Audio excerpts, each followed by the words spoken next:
Decreto publicado hoje no Diário Oficial da União disciplina o uso de aeronaves da Força Aérea Brasileira por autoridades. De acordo com o documento, poderão requerer o transporte oficial o vice-presidente da República, os presidentes do Senado, da Câmara e do Supremo Tribunal Federal, os ministros de Estado, os comandantes das Forças Armadas e o chefe do Estado-Maior Conjunto das Forças Armadas. Pelo decreto, autoridades que ocuparem esses cargos como interinos ou substitutos não poderão usufruir do benefício. Entretanto, o ministro da Defesa poderá autorizar o transporte aéreo dessas e outras autoridades, nacionais ou estrangeiras. O presidente Jair Bolsonaro já havia orientado que apenas os ministros titulares do governo poderiam utilizar os aviões da Força Aérea para viagens. A decisão veio depois que o ex-secretário executivo da Casa Civil, Vicente Santini, usou um avião da FAB para ir de Davos, na Suíça, onde participou do Fórum Econômico Mundial, para Nova Delhi durante visita de Bolsonaro à Índia. O fato ocorreu em janeiro deste ano. Na ocasião, Santini substituiu o então ministro da Casa Civil, Onyx Lorenzoni, no cargo. Ao retornar ao Brasil, o presidente exonerou o secretário. As regras do decreto publicado hoje não se aplicam ao presidente da República, às comitivas presidenciais ou às equipes de apoio às viagens presidenciais e nem às viagens de autoridades em linhas aéreas comerciais. As solicitações de transporte poderão ser feitas por motivo de emergência médica, segurança e viagem a serviço nessa ordem de prioridade. Caso haja solicitação para a mesma prioridade quando não houver possibilidade de compartilhamento de aeronave, será observada a seguinte preferência: vice-presidente da República, presidente do Senado, da Câmara e do STF e, por último, os ministros de Estado. Compete à autoridade que solicitou a viagem analisar e comprovar a efetiva necessidade da utilização de aeronave da FAB em substituição a voos comerciais. Pelo decreto, presume-se em situação de risco permanente o vice-presidente, ou seja, podendo usufruir do benefício em qualquer situação. Os presidentes do Senado, da Câmara e do STF poderão utilizar os aviões oficiais para o local de residência permanente, pois isso é considerado motivo de segurança. As informações são da Agência Brasil. Até o momento, mais de 1.600.000 contribuintes já declararam o Imposto de Renda 2020, ano base 2019. De acordo com o balanço, a Receita tem recebido, em média, 30.000 declarações por hora. O prazo começou na segunda-feira e termina em 30 de abril. Importante o contribuinte não deixar para a última hora. O ministro da Economia, Paulo Guedes, disse hoje em São Paulo que o governo deve enviar na semana que vem a reforma tributária ao Congresso Nacional. Vamos agora mandar a administrativa para a Câmara, já colocamos o Pacto Federativo no Senado e ontem foi constituída a comissão mista para a reforma tributária e vamos entrar também semana que vem, já começamos a entrar com a tributária. Então, as reformas seguindo, o Brasil já cresce 2% pelo menos nesse ano que nós estamos começando. O Produto Interno Bruto, PIB, do setor agropecuário cresceu 1,3% em 2019, totalizando 322 bilhões de reais. De acordo com o IBGE, as condições climáticas favoráveis contribuíram para o crescimento da estimativa anual da produção de algumas lavouras, com destaque para o milho. Também registraram aumento as culturas de algodão, laranja e feijão. Já a pecuária teve o seu desempenho influenciado positivamente pelas condições do mercado internacional, que favoreceram os preços e as exportações do setor. Já chega a 1,3 bilhão de reais o valor de multas cobradas de desmatadores na Amazônia pela Advocacia Geral da União. Os últimos processos foram concluídos nesta quarta-feira com o ajuizamento de mais de 29 ações civis públicas. Essas ações foram movidas contra infratores ambientais dos estados da Amazônia, Pará, Rondônia, Roraima, Mato Grosso e Amapá. O objetivo, segundo a AGU, é obrigar os responsáveis a repararem o dano causado ao meio ambiente e devolverem à sociedade os benefícios econômicos obtidos de forma ilícita, como exploração ilegal de madeira e atividades de pecuária.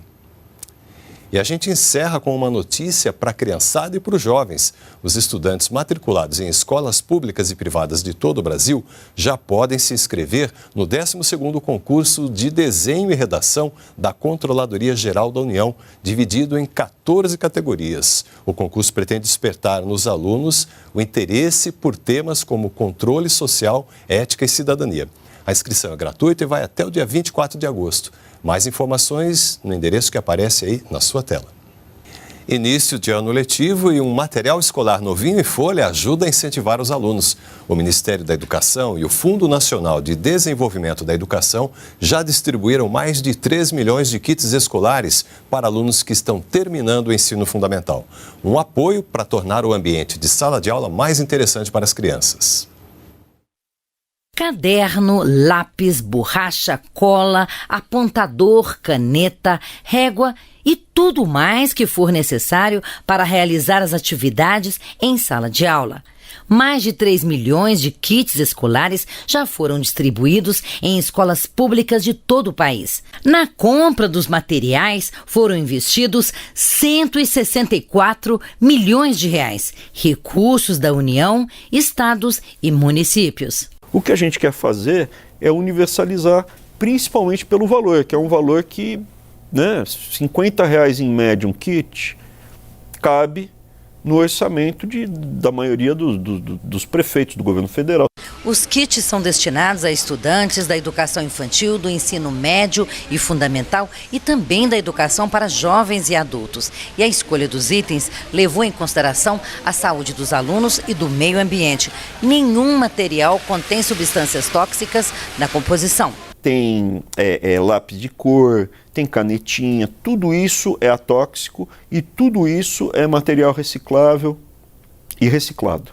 De acordo com o ministro da Educação, o material escolar é um complemento dos livros didáticos e a intenção é ampliar ainda mais essa distribuição. No passado já teve, mas não nesse volume. E assim, eu gostaria que talvez ainda esse ano e o ano que vem a gente conseguisse pelo menos triplicar ou quadruplicar esses 3 milhões e 100 mil enviados. O vice-presidente Hamilton Mourão, que comanda o Conselho da Amazônia, teve hoje reuniões no Amapá e também no Maranhão. E é para São Luís que vamos, ao vivo, conversar com a repórter Cláudia Boiunga. Cláudia, boa noite. Boa noite, Catiúcia. Boa noite a todos. O vice-presidente Hamilton Mourão teve um encontro hoje com o governador do Maranhão, Flávio Dino, aqui na sede do governo do estado, o Palácio dos Leões. Depois do encontro, o vice-presidente falou que iniciativas do estado do Maranhão de preservação ambiental podem ser usadas como modelo para outros estados. Em relação à atividade do Conselho da Amazônia Legal, o vice-presidente falou que o combate ao desmatamento ilegal e às queimadas é prioridade. Na semana que vem, ele segue para mais outros 3 estados, Mato Grosso, Rondônia e Acre. Depois é a vez do Tocantins. No dia 25 de março, será a primeira reunião do Conselho da Amazônia Legal, onde serão apresentadas as metas desse conselho. Hoje, mais cedo, em Macapá, o repórter Dimas Sold acompanhou a visita do presidente. Veja na reportagem. Em Macapá, o vice-presidente Hamilton Mourão participou de mais uma reunião com o governo e lideranças locais para alinhar os esforços voltados à preservação e ao desenvolvimento sustentável da Amazônia Legal.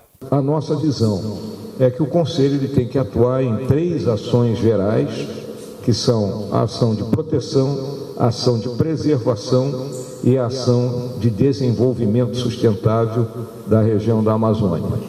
A Amazônia Legal é formada por 9 estados brasileiros. 25 milhões de pessoas vivem neste território, que engloba toda a região norte e parte dos estados de Mato Grosso e Maranhão. O Conselho Nacional da Amazônia Legal foi criado em 1995, mas foi reativado neste ano por decreto do presidente Jair Bolsonaro. E o comando ficou sob responsabilidade da vice-presidência da República. É exatamente ouvir os estados, né, de modo que haja aqueles pontos de interseção onde governo federal e estados irão atuar em conjunto.